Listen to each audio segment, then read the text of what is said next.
1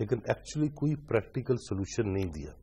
دیکھیں پہلی چیز یہ ہے کہ اگر یہ امیر اور غریب کی لڑائی ہے, اگر یہ طبقات کی جنگ ہے, تو پھر ہمیں پہلے ڈیفائن کرنا پڑے گا طبقات کیا ہوتے ہیں. درست ہے. ایک وہ طبقہ ہے جو حکمران طبقہ ہے, جو ذرائع ابلاغ پہ, جو ذرائع آمد و رفت پہ, جو ذرائع پیداوار پر قابض ہے, جو دولت پہ قابض ہے, جو فائنانس کیپٹل کو کنٹرول کرتا ہے. وہ سامراج سے شروع ہو کر یہاں کے مقامی بزنس مین تک آتا ہے. دوسرا وہ طبقہ ہے جو اپنی محنت سے اس تمام دولت کو, اس تمام پروڈکشن کو پیدا کرتا ہے, جو محنت مزدور طبقہ ہے, جو کسان طبقہ ہے. ڈاکٹر صاحب میرا سوال یہ ہے کہ کیا قادری صاحب کی جو آج کی گفتگو ہے یہ آپ کو پریکٹیکل لگ رہی ہے؟ مطلب ہمارے والدین کے پاس آپ کو کوئی سنجیدہ ہوتا نظر آ رہا ہے؟ میرا سوال یہ پہلی بات یہ کہ اگر ہم نے اس ملک میں واقعی انقلاب کرنا ہے, اس ملک کے تمام ڈھانچوں کو تبدیل کرنا ہے, تو پھر ہمیں پہلے انقلاب کو اتنا لائٹلی نہیں لینا ہوگا. پھر سمجھنا پڑے گا کہ یہ ہے کیا. دوسرا, ہر انقلاب کا کوئی نام ہوتا ہے. اس انقلاب کا نام کیا ہے؟ آج کے جدید سائنٹیفک دور میں, جدید اکنامکس میں, جدید سوشیولوجی میں اور موسٹ ماڈرن ایڈوانسڈ پالیٹکس میں دو سسٹمز ہیں جن کے درمیان لڑائی ہے. ایک کیپٹلزم ہے, ایک سوشلزم ہے. جو کیپٹلسٹ ریولوشن تھے اس میں سب سے بڑا ریولوشن فرینچ ریولوشن ابھی تک جو ہے, اور جو سوشلسٹ ریولوشن تھا اس میں سب سے بڑا بولشوک رشین ریولوشن تھا جو لینارڈ ٹروٹسکی نے کیا تھا. کوشچن یہ ہے کہ پاکستان میں اس وقت کیپٹلزم ناکام ہو گیا, اس کو تبدیل کرنے کے لیے ایک ریولوشن. آپ کی بھی ایک ریلی تھی مہنگائی کے خلاف, طاہر القادری صاحب کی بھی مہنگائی کے خلاف ریلی تھی. سو آپ اس ایک پیج میں how do you view this, آپ کس طرح سے دیکھتی ہیں طاہر القادری صاحب کی اسپیچ کو؟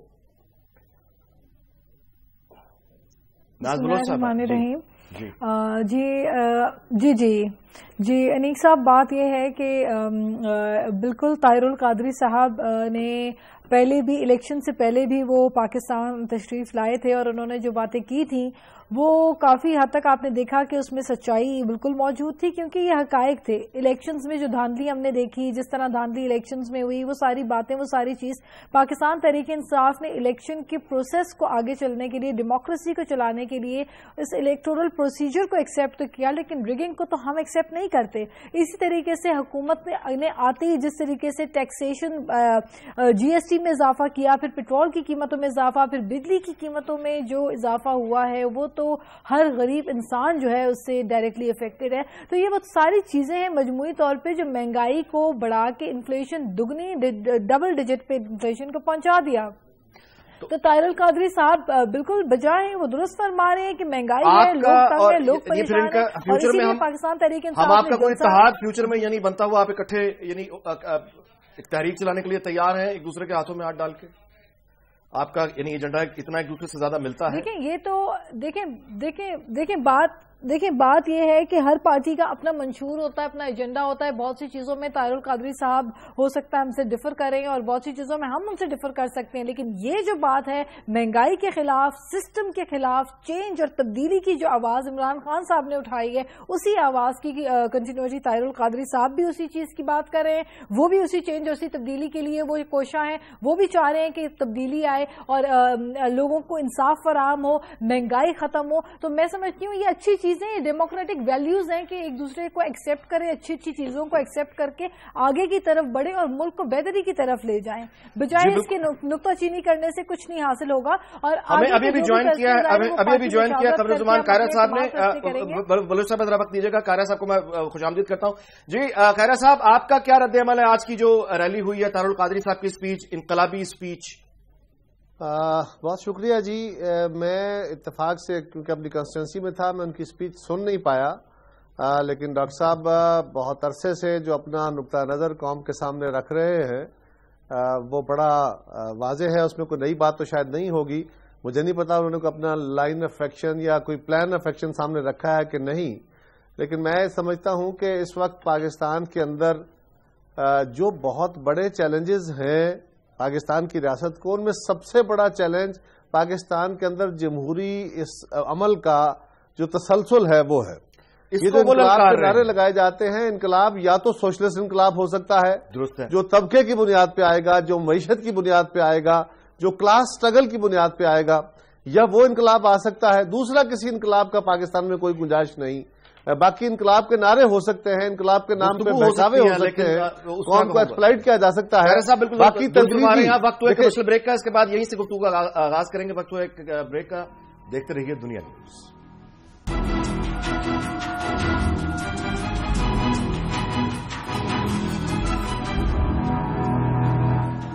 جی ویلکم بیک. ہمارے ساتھ دنیا نیوز کے نمائندے ذیشان بخش ٹیلی فون لائن پہ موجود ہیں. ان سے پوچھتے ہیں کیونکہ انہوں نے پاکستان تحریک انصاف کی جو ریلی ہے وہ بھی کور کی, آج بھی سارا دن انہوں نے پاکستان عوامی تحریک کی ریلی کو کور کیا. ان سے پوچھتے ہیں کہ دونوں میں کیا فرق تھا. جی ذیشان, آپ کو میری آواز آ رہی ہے؟ جی انیک آ رہی. جی, آپ کے خیال میں بڑی ریلی کون سی تھی اور زیادہ جذبات آپ کو کہاں نظر آئے؟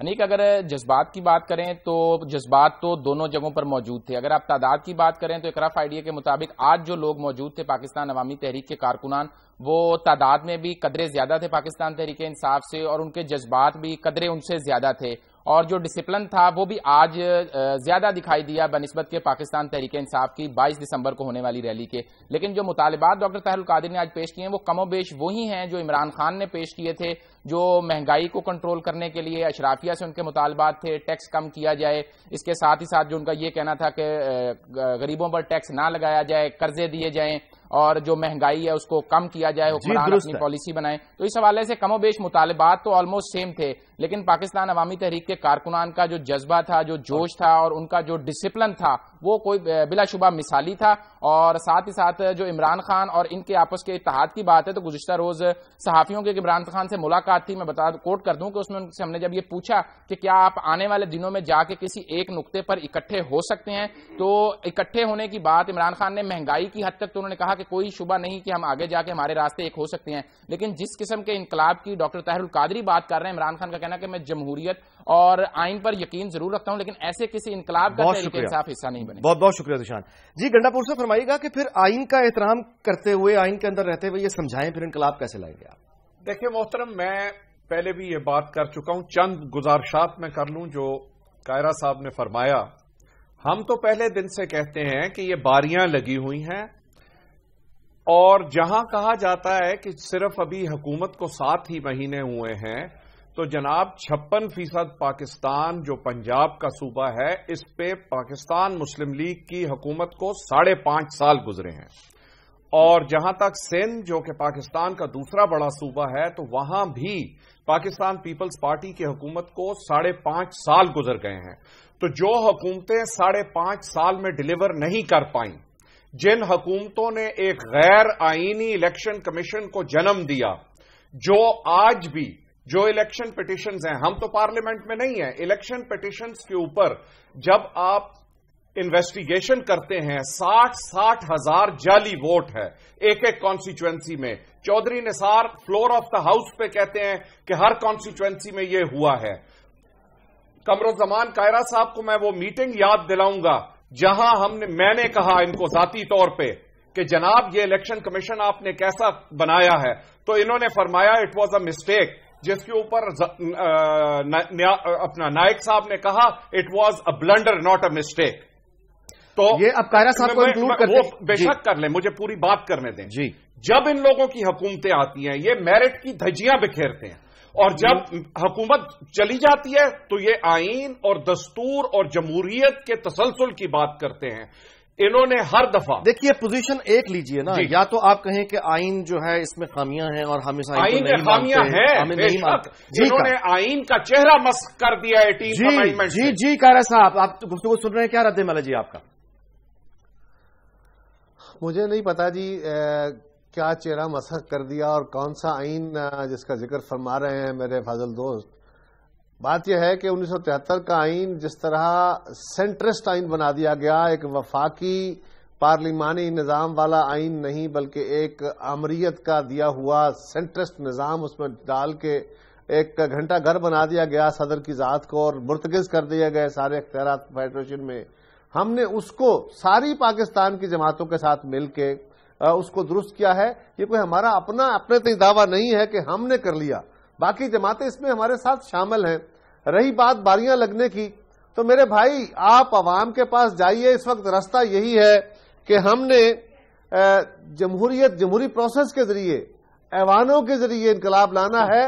میں نے پہلے کہا کہ دنیا میں ایک مذہبی انقلاب کوئی انقلاب نہ ہونا ہے نہ ہو سکتا ہے, یہ بہکاوا ضرور ہو سکتا ہے انقلاب ہوا کرتے ہیں، انقلاب کیے جاتے ہیں.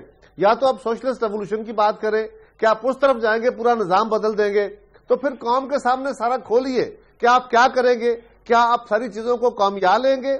اگر آپ نے دنیا میں اسی موجودہ معاشی نظام کے ساتھ چلنا ہے، اگر آپ نے اسی سیاسی نظام کے ساتھ چلنا ہے، پارلیمانی نظام کے ساتھ چلنا ہے، تو پھر جمہوریت تدریجی طور پہ آئے گی، گریجول آئے گی. بہت سارا صفائی آئین کی ہم نے کی ہے، باقی یہ موجودہ گورنمنٹ بیٹھی ہے یہ کرے گی. اور اس کے بعد جو اصل کام ہے وہ میڈیا، آپ، میں، پولیٹیکل پارٹیز مل کے ہم لوگوں کا اوپینین بلڈ کریں گے. پبلک اوپینین پریشر ہوگا تو سیاستدان بھی، ادارے بھی، عدالتیں بھی، فوج بھی، یہ سارے اپنے اپنے رول میں کام کریں گے تو گریجول ترقی ہوگی.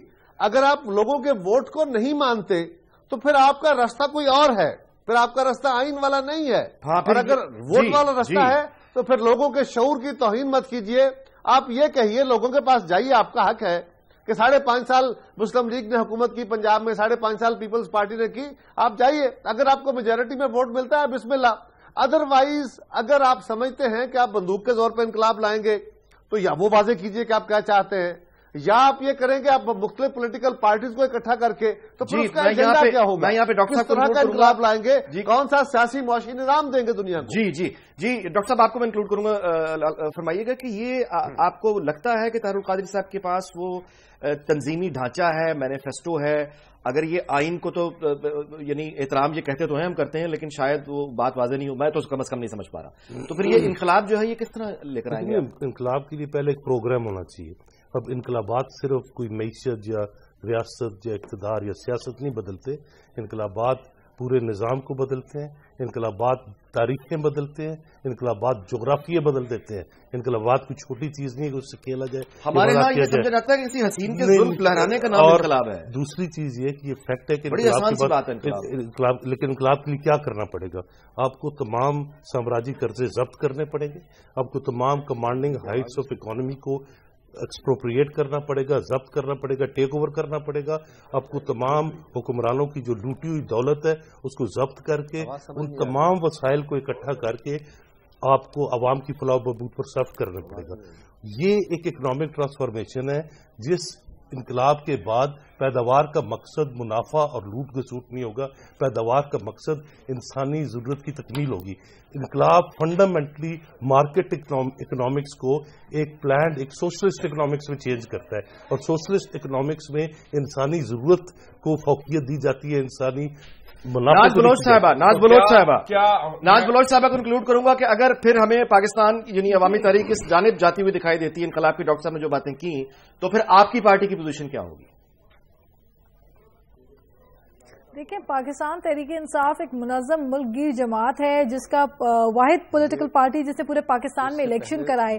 تو دیکھیں اس وقت ہمارا تنظیمی ڈھانچہ ماشاءاللہ بڑا فعال ہے، اور اس کے علاوہ کے پی کے میں اس وقت ہماری حکومت ہے، اور ہم یہ چاہتے ہیں کہ پورے پاکستان میں جو پچھلے حکمران کرتے آئے ہیں، یعنی کہ 5 سال آپ حکومت میں بھی رہیں، آپ جو ہے حکومت کے تمام فیصلے بھی آپ کے ہاتھوں میں ہو، وفاق آپ کے ہاتھ میں ہو، صوبے کے اختیارات آپ کے ہاتھ میں، لیکن اس کے باوجود آپ 5 سال کے بعد بیٹھ کر رونا پیٹنا شروع کریں اور اوروں کے صفوں میں شامل ہو جائیں کہ ہائے جی ملک کا حال بڑا برا ہو گیا ہے. تو دس از ناٹ آن.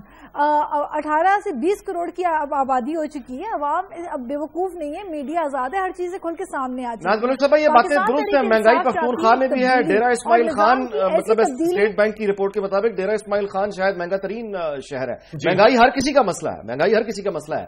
میں تو یہ کہہ رہا ہوں کہ اگر میں بتا رہی ہوں، میں آپ کو بتا رہی ہوں کہ مہنگائی میں آپ کو بتا رہی ہوں مہنگائی کا مسئلہ یہ ہے کہ جن آپ گرین گروسریز کی بات کریں، ہمیشہ سے جو پروڈکٹ پنجاب سے یا دوسرے صوبوں سے کے پی کے میں جاتا ہے وہ ٹرانسپورٹیشن کی وجہ سے ایڈ آن ہو کے اس کے ریٹس بڑھ جاتے ہیں. تو یہ ایک نیچرل فینومینا ہے، کے پی کے کو آپ ذمہ وار نہیں ٹھہرا سکتے، یہ وفاقی ذمہ داری ہے. جب ٹیکس پڑتا ہے، جی ایس ٹی اپلائی جب آپ بڑھاتے ہیں تو پورے اوور آل پورے پاکستان میں اس کے اثرات مرتب ہوتے ہیں. جب پیٹرول کی قیمت بڑھتی ہے، آپ کے پاس ظاہر ہے you have your own reason, Hare party کے پاس اپنی ریزن ہوگی. گنڈا پور سے میرا خیال ہے یہ سوال کرنا چاہیے کہ آپ فرمائیے کہ جیسے ڈاکٹر صاحب نے کہا کیا پھر آپ سارے قرضے ضبط کریں گے؟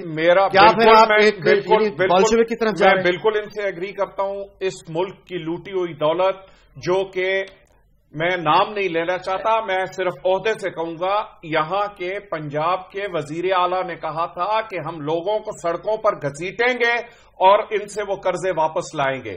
ورلڈ بینک کی رپورٹ میں ہے کہ 400 پاکستانیوں کے 55 بلین ڈالر جو ہیں سوئس بینکس میں ہیں۔ نہیں، ان پاکستانی کی بات نہیں کر رہا، میں کہہ رہا ہوں خود ورلڈ بینک کا جو ریاست نے قرضہ واپس کرنے، کیا وہ قرضے آپ ضبط کریں گے؟ بالکل، ہم کہیں گے کہ جناب آپ نے جو قرضے دیے، کیا آپ نے وقت ہوا، بہت بڑی بات گنڈا پور صاحب نے کر دی، ہم اس کو مزید بڑھائیں گے۔ ان کا کہنا ہے کہ یہ اب واقعی انقلابی باتیں کر رہے ہیں، اس پر ہم انقلابی کرتے ہیں۔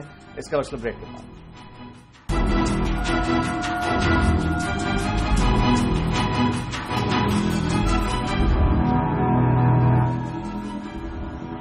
جی ویلکم بیک۔ گفتگو ہو رہی ہے طاہر القادری کی آج اسپیچ پر، اور گنڈا پور صاحب پاکستان عوامی تحریک کے یہاں بیٹھے ہیں، انہوں نے انقلاب کیا، انہوں نے کہا معاشی انقلاب بھی آئے گا، انہوں نے کہا اگر ہمیں موقع ملے گا ہم قرضے بھی ضبط کر لیں گے، مارکیٹ اکانومی سے بھی دور چلے جائیں گے۔ اچھا، اب انقلاب کی گفتگو میں یہاں پہ تھوڑی سی آپ کو یہ بتا دوں کہ فرانس مثال کے طور پہ 5 ریولوشن تھے ویسے، لیکن 1789 والا جو ریولوشن تھا اس میں جو 1793 سے لے کے 1794 تک 40,000 اموات بتائی جاتی ہیں۔ پیرس میں جو جن لوگوں کے سر قلم کیے گئے 2639، ٹوٹل 16,594۔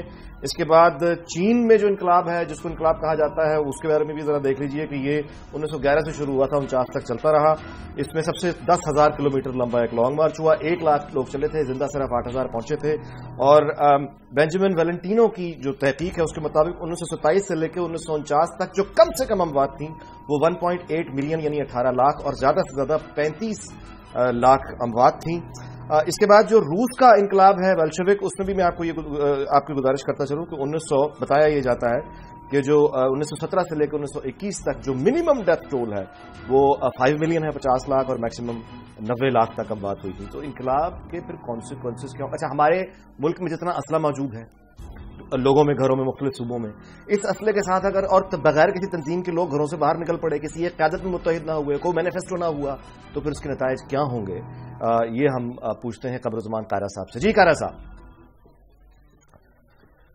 انیک صاحب، گزارش یہ ہے کہ ہم بار بار یہ کہہ رہے ہیں، ہمارے ہاں بڑا رواج ہو گیا ہے انقلاب کا لفظ استعمال کرنے کا۔ پہلی بات تو یہ ہے کہ تمام دنیا کے اقوام اور ممالک ریولوشن کے اوپر کوالیفائی نہیں کرتے، اس کے کوئی کوالیفائڈ پیرامیٹرز ہوتے ہیں۔ جو بولشوک انقلاب کی باتیں ہیں، جو جمہوری انقلاب کی باتیں ہیں، معاشی انقلاب کی باتیں ہیں، وہ انقلاب کیے جاتے ہیں، ان کے پیچھے ایک لمبی سٹرگل ہے، خونی داستانیں ہیں، لمبی قربانیاں ہیں، اور ابھی اس کے لیے مجھے نہیں سمجھ، اور اس کے لیے سب سے پہلی شرط جو ہوتی ہے وہ آپ کا فلسفہ جو بھی ہو، آپ دنیا میں ایک نئی فلسفی دینا چاہتے ہیں تو یہ ایک عین ممکن ہے، لیکن دیٹ شوڈ بی کلیئر، دنیا کو یہ پتا ہو کہ آپ کون سے معاشی ایجنڈے کے تحت چلیں گے، دنیا کا کون سا نیا نظام اپنے ملک کے اندر نافذ کریں گے، کیا آپ عالمی برادری سے کٹ جائیں گے۔ یہ کہنا کہ ہم ورلڈ بینک، IMF اور باقی اداروں سے کٹ کے ان کو جواب دے دیں گے، یہ مجھے سمجھ نہیں آتی کس کا، لیکن کچھ ہر چیز ویکیوم میں نہیں رہ سکتی، آپ نے ریپلیسمنٹ دینی ہے۔ آپ اگر ایک جو سسٹم آف انویسٹمنٹ ہے یا سسٹم آف بوروئنگ ہے، اگر اس سے باہر نکل رہے ہیں تو اس کا متبادل بھی تو کوئی ہوگا۔ خالی خیالی نعرے مارنے سے، انقلاب کی باتیں کرنے سے انقلاب نہیں آ جایا کرتے۔ ہم ایک تدریجی انقلاب کی طرف، ریولوشن نہیں، تدریجی تبدیلی کی طرف جا رہے ہیں جو جمہوری راستہ ہے۔ اگر آپ اپنے سسٹم کو چلنے دیں گے، ہاں گورنمنٹ کا اس کا مطلب یہ نہیں ہے کہ گورنمنٹ پر پریشر بلڈ نہ ہو، ہمیں گورنمنٹ کو بالکل اسمبلیوں میں بھی، اسمبلیوں کے باہر بھی، میڈیا میں بھی ان کی غلط پالیسیوں کو روکنا ہے، ان کو ٹوکنا ہے، اور ان کو ٹوٹل بالکل یہ نہیں ہوگا کہ وہ معاشی اہداف حاصل کرنے کے لیے IMF اور ورلڈ بینک کے آگے لمبے ہی پڑ جائیں بالکل، لیکن اگر ہم یہ کہیں کہ جی ہم دنیا سے تعلقات توڑ کے بیٹھ جائیں گے تو ہمیں کم از کم سمجھ نہیں آ رہی۔ خدارا ہمیں اس پہ تھوڑا سا ہمیں بھی بتا دیجئے، تھوڑا سا علم ہمارے میں اضافہ کر دیجئے کہ ان کی اپنی رپورٹ جو ورلڈ بینک کی اور IMF کی رپورٹ ہے، ان کی حکومت کی نان پرفارمنس کی وجہ سے $3.5 بلین کا انہوں نے قرضہ روک دیا تھا۔ یہ میرے فگرز نہیں ہیں، یہ IMF کے فگرز ہیں۔ یہ جو فرما رہے ہیں کہ آپ کا ریپلیسمنٹ، ایک سیکنڈ جناب، متبادل معاشی نظام کیا ہے؟ میں نے آپ کو محترم انٹرپٹ نہیں کیا، مہربانی کر کے آپ بھی نہ کریں۔ اچھے ایٹماسفیئر میں گفتگو ہو رہی ہے، میں اپنا نقطۂ نظر پیش کر رہا ہوں۔ متبادل معاشی نظام کیا ہے؟ جی تو جناب بات یہ ہے، ہمارا نظام ہے اسلامی معاشی نظام، یا تو قائرہ صاحب کہیں کہ سود حلال ہے، یا تو قائرہ صاحب فرمائیں کہ جو یہ کیپٹلسٹ سسٹم ہے یہ بالکل جائز ہے، یا یہ فرمائیں کہ جس طریقے سے پاکستان کو 67 سال سے چلایا جا رہا ہے وہ جائز ہے۔ جب یہ حکومتیں بیٹھی ہوتی ہیں اس وقت تو یہ سب کچھ مانتے ہیں۔ اب یہ ان کو کہہ رہے ہیں کہ جی بتدریج آئے گا، ملک ڈیفالٹ کے دہانے پہ کھڑا ہوا ہے، آپ کے ریزرو جو ہیں 3 بلین پہ آ چکے ہیں۔ یہ جمہوریت کا تسلسل کب تک ہم کو چلتا رہے گا؟ غریب جب سسک کے مر جائے گا، جب خودکشیاں کر کے مر جائے گا، اس وقت ان کا جی ڈاکٹر صاحب دیکھیے، پہلے تو قائرہ صاحب نے بڑی درست بات کی ہے کہ یا سوشلسٹ انقلاب ہوتا ہے ورنہ اور تو کوئی انقلاب ممکن نہیں ہے، اور اس کے لیے قربانی جدوجہد اور محنت کرنی لمبی داستان ہے، بہت انہوں نے واضح بات رکھی ہے۔ لیکن دوسری بات یہ ہے کہ اگر آج کے دور میں آپ دیکھیں، میں اب رشیا کی بات نہیں کر رہا، میں 50 سال 100 سال پرانی بات نہیں کر رہا، ایکواڈور نے، بولیویا نے اور شاویز نے، انہوں نے آبویسلی مرکزور آلٹرنیٹو بنایا ہے، انہوں نے آئی ایم ایف کو ڈیفائی کیا ہے، انہوں نے امریکن اڈے اپنے نکالے۔ لیکن ایک اور آپ نے جو فگرز دی اس میں تصحیح کرنا چاہتا ہوں کہ رشین ریولوشن کے دوران ایکچولی ٹوٹل 9 لوگ فوت ہوئے تھے، جو ہلاک ہوئے تھے پورے ریولوشن کی طرح۔ اس کے بعد 1926 میں، لیکن یہ جو میرے فگرز ہیں یہ 74 لاکھ، یہ ٹیڈ گرانٹ کی کتاب ہے، نہیں 1921 تک 74 لاکھ روسی صرف تحت بھوک کی وجہ سے۔ اس کی وجہ یہ ہے کہ جو ہی انقلاب ہوا، ہر انقلاب کو کچلنے کے لیے رد انقلاب ہوا، 21 سامراجی ملکوں نے حملہ کیا تھا ایک نئے نومولود انقلاب کو قتل کرنے کے لیے۔ ہم وہ تاریخ میں امریکی میں نہیں جاتا۔ Thanks for correction. میرا خیال ہے اب ہم آگے چلیں، وہ یہ ہے ناز بلوچ صاحبہ سے انکلوڈ کرتے ہیں۔ جی بلوچ صاحبہ فرمائیے گا کہ یہ کیا ہو رہا ہے، اس موضوع کو تو ہم یہیں آگے بڑھتے ہیں۔ یہ بتائیے کہ یہ کیا ہو رہا ہے، آپ کی لڑائی جو ہے یہ پیپلز پارٹی کے کارکنوں سے اتنی گرما گرمی، کچھ دن پہلے تو وہ یعنی آپ کو بلاول بھٹو آپ کو سپورٹ کر رہے تھے آپ کی ریلی کو، یہ کیا ہوا؟ جی انیک، مجھے کچھ وقت دیجیے گا کیونکہ کراچی میں موجود ہوں اور میں آج کے پروٹیسٹ میں شامل تھی اور اس تشدد کا نشانہ میں بھی بنی ہوں۔ میری گاڑی پوری ڈیمیج ہو گئی اس تشدد کے نتیجے میں، اور ہمارے کارکنان جو ہے وہ ان کو شدید تشدد کیا گیا، وہ ہاسپٹلز میں ایڈمٹ ہیں اس وقت ہمارے کارکنان۔ بات یہ ہے کہ پاکستان تحریک انصاف کی کانسٹیٹوئنسی ہے NA 250، جس حلقے میں بلاول ہاؤس بھی فال کرتا ہے۔ اب بلاول ہاؤس کے جو ایک غیر قانونی اللیگل ایک اتنی طویل 1 کلومیٹر سے زائد طویل جو ہے وہ ایک دیوار بنا دی گئی ہے اللیگل، اور وہ انکروچمنٹ ہے، اور جس کو ہائی کورٹ نے، سندھ ہائی کورٹ نے اللیگل قرار دیا ہے، اور اس کو دیوار کو گرانے کے لیے سندھ ہائی کورٹ کے آرڈر سپٹمبر سے پینڈنگ ہے۔ لیکن اس پہ حکومت وقت، چونکہ پیپلز پارٹی کی حکومت سندھ کے اندر پہلے بھی تھی اور آج بھی سندھ میں پیپلز پارٹی حکومت میں بیٹھی ہوئی ہے، تو یہ وہ ہونے نہیں دیتے۔ اب مسئلہ یہ ہے کہ جب آپ اپنے گھر میں صفائی نہیں کریں گے تو آپ باہر والوں سے کس طریقے سے طلبگار ہیں کہ انصاف آپ کو ملے؟ اچھا، لیکن سیکورٹی آپ سمجھتی نہیں ان کا جینوئن کنسرن ہے سیکورٹی، مطلب اس بلاول محترمہ بے نظیر خود دہشت گردی کا شکار۔ جی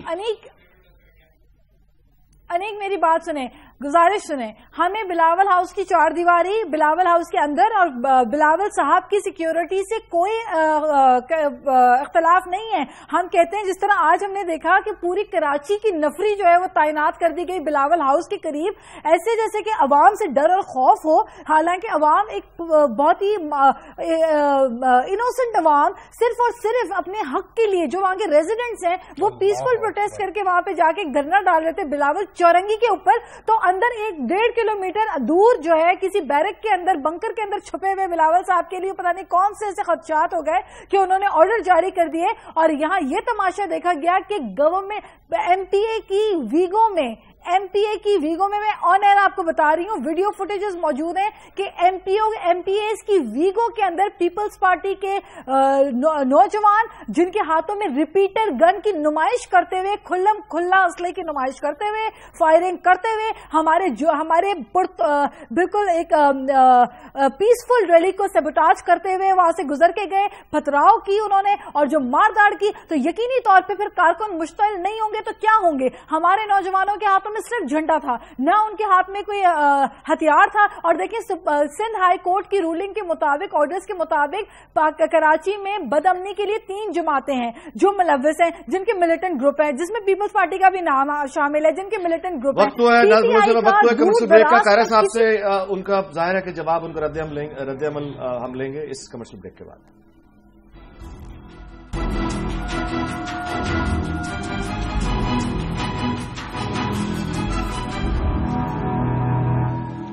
جی ویلکم بیک. موسم سرد ہے لیکن سیاسی ماحول جو ہے وہ ہمیں اس میں کافی گرمی نظر آ رہی ہے. گفتگو پہلے ہم نے قادری صاحب کے خطاب پہ کی, اس کے بعد ناز بلوچ صاحبہ نے پاکستان پیپلز پارٹی اور تحریک انصاف کے جو کارکنان ہیں ان کے درمیان تصادم کے بارے میں ایک بڑی جذباتی انہوں نے گفتگو کی بلوچ صاحبہ نے. سو اب ظاہر ہے کہ گفتگو کا آغاز میں قائرہ صاحب سے کروں گا تاکہ وہ اپنی پارٹی کی پوزیشن واضح کریں. جی قائرہ صاحب. انیک صاحب مجھے دو باتیں کہنی ہیں لیکن آپ سے تھوڑا وقت چاہیے ہوگا مجھے. جی. پہلی گزارش تو یہ ہے کہ اس وقت دنیا میں تقریباً تمام اسلامی ممالک کے اندر سرمایہ دارانہ نظام ہے. وہاں غیر ملکی کمپنیاں کام کر رہی ہیں, وہاں غیر ملکی بینک کام کر رہے ہیں, وہاں سود لیا اور دیا جا رہا ہے. اب ہمارے دوست کون سا نظام لانا چاہتے ہیں؟ اگر وہ مذہب کی بنیاد پہ نظام لانا چاہتے ہیں تو یہ یاد رکھیے کہ پھر ہمیں فقہ میں جانا پڑے گا. اور پاکستان ایک ایسا ملک ہے جس میں کوئی 30% شیعٹس ہیں, کوئی 50% سے زائد سنیز ہیں, کچھ وہابیز اور دیوبندیز اہل حدیث ہیں, مائنورٹیز ہیں. ایک ایسے معاشرے کے اندر اب کون سی فقہ, کیونکہ فقہی اختلاف بہت بڑے ہیں. آج ایک دوسرے کی فقہ کی بنیاد کے اوپر تو قتل غارت ہو رہی ہے, اور آپ ایک نظام کی باتیں کر کے یہ قوم کو ہم نے بہت عرصہ ایک ٹرک کی بتی کے پیچھے لگایا. خدا کے لیے ایک ورکیبل نظام قوم کے سامنے رکھے. یہ ویک ٹرم میں میرا دین میرے لیے بہت مقدم اور محترم ہے. جب میں دین کا ذکر کیا جائے گا تو میں ایکسپلائٹ ہو جاؤں گا. ہم اس ملک کے معصوم شہریوں کو بہت ایکسپلائٹ کر چکے ہیں. ہم نظام مصطفیٰ کے بہت نعرے لگاتے رہے. کہاں گیا وہ نظام مصطفیٰ؟ کہاں گیا ضیاء الحق کا وہ سارا دعویٰ؟ یہ ویسے ہی دعوے ہیں. اور جو ناز بلوچ صاحبہ نے کہا ہے اس کے لیے, اور آپ دنیا کو پہلے بتائیے کہ کون سا نیا معاشی نظام آپ دیں گے. معاشی نظام ہوگا کیا؟ یہ درست کر لیں گے. یہ بتانا چاہیے. دوسری بات یہ کرنی ہے جو ناز بلوچ صاحبہ نے بات کہی ہے. دیکھیے انیک صاحب, گزارش یہ ہے کہ پرسوں ہمارے چیئرمین نے جو ڈیرو میں گفتگو کی ہے, اپنی اسپیچ کی ہے, اس پہ انہوں نے باقی جماعتوں کے اوپر اعتراض کیا, عمران خان صاحب پہ بھی کر لیا. عمران خان صاحب روز ہمیں پتہ نہیں کیا کیا کہتے رہتے ہیں, اور 5 سال کہتے رہے ہم تو برداشت کرتے رہے. ہمیں تو میاں شہباز شریف صاحب کہتے رہے ہم برداشت کرتے رہے. ہمیں تو میڈیا کہتا ہے روز ہمارے تماشے لگاتا ہے ہم برداشت کرتے ہیں. ان سے یہ برداشت نہیں ہوا اور جا کے چڑھ دوڑے بلاول ہاؤس کے اوپر. جہاں تک تعلق عدالت عالیہ کے فیصلے کا ہے تو بھائی عدالت کا فیصلہ امپلیمنٹ ہو چکا, اور اگر کسی جگہ امپلیمنٹیشن وہاں پینڈنگ ہے تو اس کا طریقہ کار یہ کہا ہے کہ آپ کہیں جی ہم وہ جو رکاوٹیں ہیں وہ گرائیں گے. آپ جائیے عدالت میں کنٹمپٹ موو کر لیجیے, عدالت حکم دے دے گی, عدالت بلا لے گی سندھ گورنمنٹ کو, عدالت بلا لے گی چیف منسٹر کو. اگر آپ خود چاہیں کہ قانون اپنے ہاتھ میں لے لیں, اگر آپ عوام کو ایکسپلائٹ کر کے, وہاں کے ریزیڈنٹس ہیں اگر مجھے بولنے دے دی, میں آپ کو آج جب گفتگو فرمائی تھی قائرہ صاحب نے سنی, اگر آپ مجھے بول لیجیے. میں صرف اتنی گزارش کر رہا ہوں کہ آج پی ٹی آئی والے اپنے قانون ہاتھ میں لے کے یہ خود امپلیمنٹیشن کرانے چل پڑے. پرسوں میں کے پی کے میں جا کے کرانا شروع کر دوں, ترسوں یہ آ کے پنجاب میں شروع کرا دے, تو یہ تو ریاست ایسے نہیں چلتی. اگر آپ کا یہ گریوانس ہے کہ عدالت کا فیصلہ آ چکا اور حکومت عمل درآمد نہیں کر رہی تو طریقہ موجود ہے, عدالت امپلیمنٹیشن کرا لے گی. عدالت کا فیصلہ ہے, آپ عدالت میں کنٹمپٹ موو کر لیجئے. اور اگر آپ ایک جگہ پہ جا کے کسی گھر کے باہر آپ دھرنا دیں گے تو اس کا جواب میرے لیڈر نے دے دیا. انہوں نے کہا کہ جتنا واضح طور پہ, جتنا اوپنلی واضح موقف ہمارا ہے اور رہا ہے, بی بی شہید کا تھا اور بلاول صاحب کا ہے. بی بی شہید نے اپنے آخری اسپیچ میں اس جنگ کو بڑا کھول کے بیان کیا تھا اور اسی جنگ کا شکار ہوئی تھی. آج بھی ہم اس جنگ لڑ رہے ہیں. جی ناز بلوچ صاحب, میرے لیڈر نے کہا ہے مجھ سے آدھی باتیں آپ کہہ دیں, میں ساری دیواریں گرا دیتا ہوں. جذباتیت میں نہ جائیے, اتنے غصے میں مت ہوئیے. ساری قوم کا انقلاب یہ آپ قوم کو انارکی کی طرف لے جائیں گے. خدارا اپنے اپنے مینڈیٹ کے اندر رہیے, ہم آپ کے مینڈیٹ کا احترام کرتے ہیں. اور اگر کسی کو کوئی گلا شکوہ اعتراض ہے, اس کا جمہوری حق ہے, آئینی حق ہے, لیکن اس کے فورم عدالتیں ہیں, اس کے فورم حکومتیں ہیں, اس کے فورم پارلیمان ہے اور اسمبلیاں ہیں. یہ نہیں ہے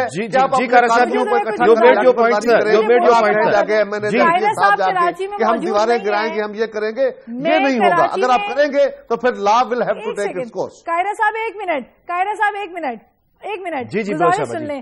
میں آپ کراچی میں موجود نہیں ہیں اور آپ نے کافی طویل بات کر لی. میں کراچی میں موجود ہوں, اس پروٹیسٹ کا حصہ رہی ہوں, ایک انتہائی پر امن پروٹیسٹ, اور کوئی بلاول صاحب کے گھر پہ نہیں جا رہا تھا. وہاں پہ تو اتنی پورے کراچی کی نفری لگی ہوئی ہے کہ کوئی دور تک پرندہ بھی پر نہیں مار سکتا.